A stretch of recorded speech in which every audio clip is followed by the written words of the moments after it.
Hills Historical Society voted unanimously to grant its first landmark award to the Academy of Motion Picture Arts and Sciences for the incredible restoration job they did here at the Center for Motion Picture Study.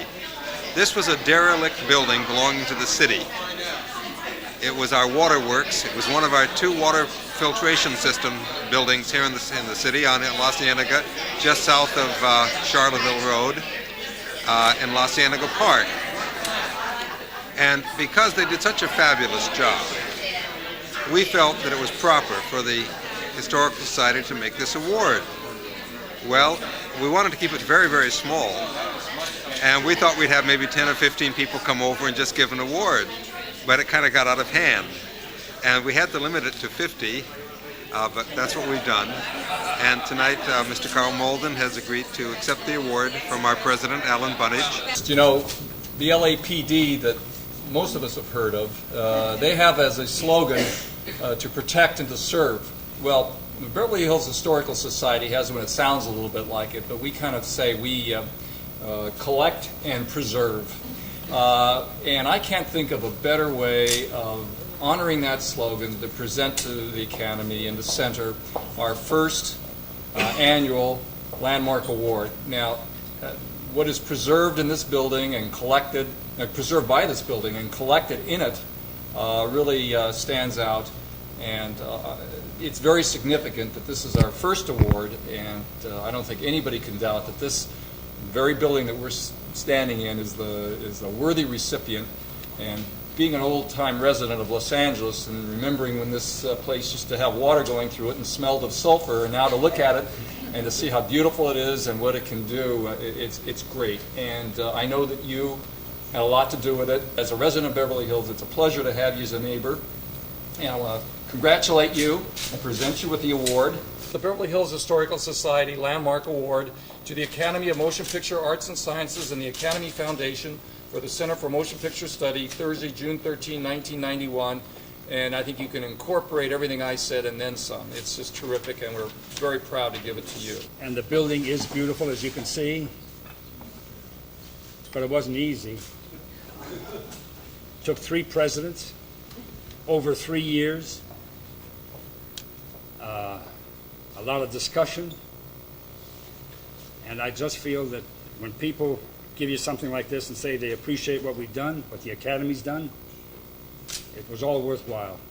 I thank you for it, and I think we're in good hands with Linda. I've been here many times.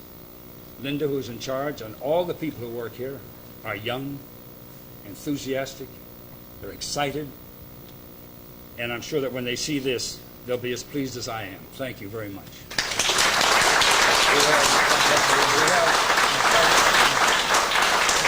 would like to present to you a copy of the book that the Historical Society was involved with the research in producing.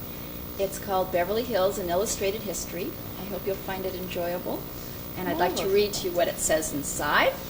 Presented to Francis Offenhauser on the occasion of the Landmark Award to the Center for Motion Picture Study of the Academy of Motion Picture Arts and Sciences and the Academy Foundation by the Beverly Hills Historical Society, Thursday, June 13th, 1991. Thank you very much.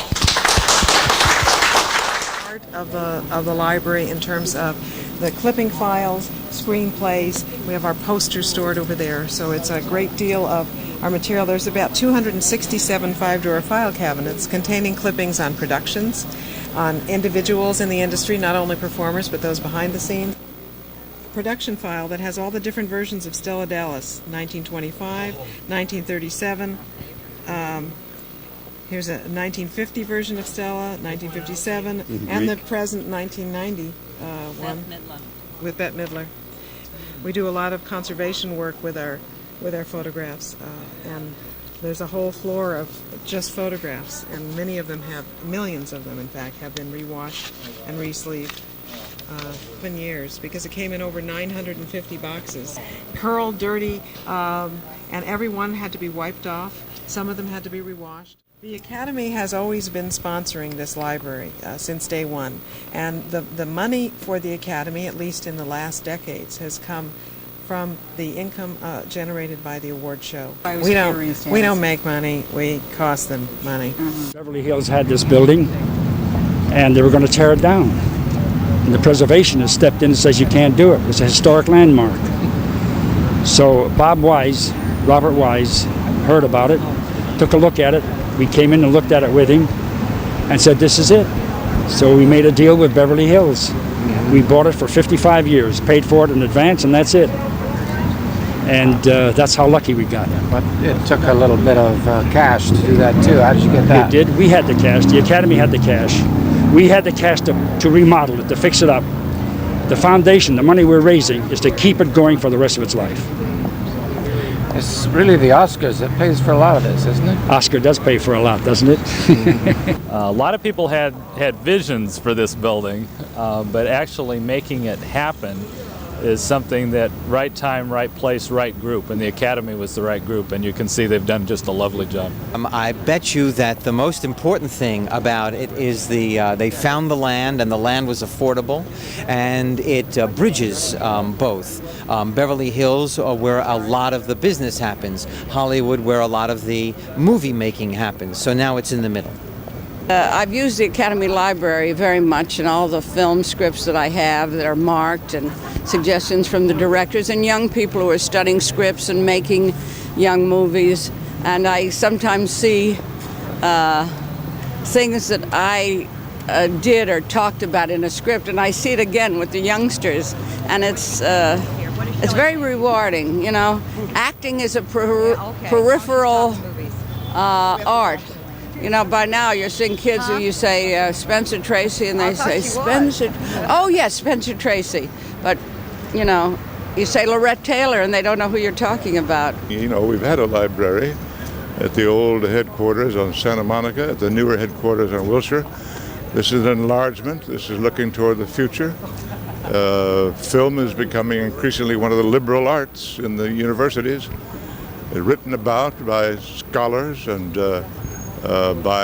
seriously, and so this is a place that will be useful to scholars and to writers, and it adds to the contribution that the Academy makes to our community in an important way, I think. They have a historical and cultural importance that must be preserved, and that in due time will be studied and researched and written about. I think the Academy has done it right along on a more modest scale, and now I think they've graduated. And this is going to be a very important addition to our community and to the film world. You know, the community wants quality, the community wants history, the community wants this connection with the film industry. And really, it's not the high-rise that is Beverly Hills is all about. It's not the traffic jams, it's this kind of thing. So this is why everybody's excited. I think so. As a filmmaker, I'm very proud of it. It's only, after all, been a little more than a generation ago that film was recognized as the art form of the 20th century, arguably the American art form. But you can't exist in a vacuum. You can't exist in the present. You must provide the future with the past, and that's what a library, that's what an archive does. A minute ago, someone asked me, well, what will this mean to the general public and the young filmmakers? It's not designed, although it obviously is available to them, but it's not designed for that purpose. This library is for the future. I don't think the geographical boundaries between Beverly Hills and Hollywood or West LA or Bel Air have any significance whatever in terms of film. If it hadn't been raining when C.B. DeMille got off the train in Flagstaff, Arizona on his way to make The Squaw Man, we'd all be doing this in Flagstaff now.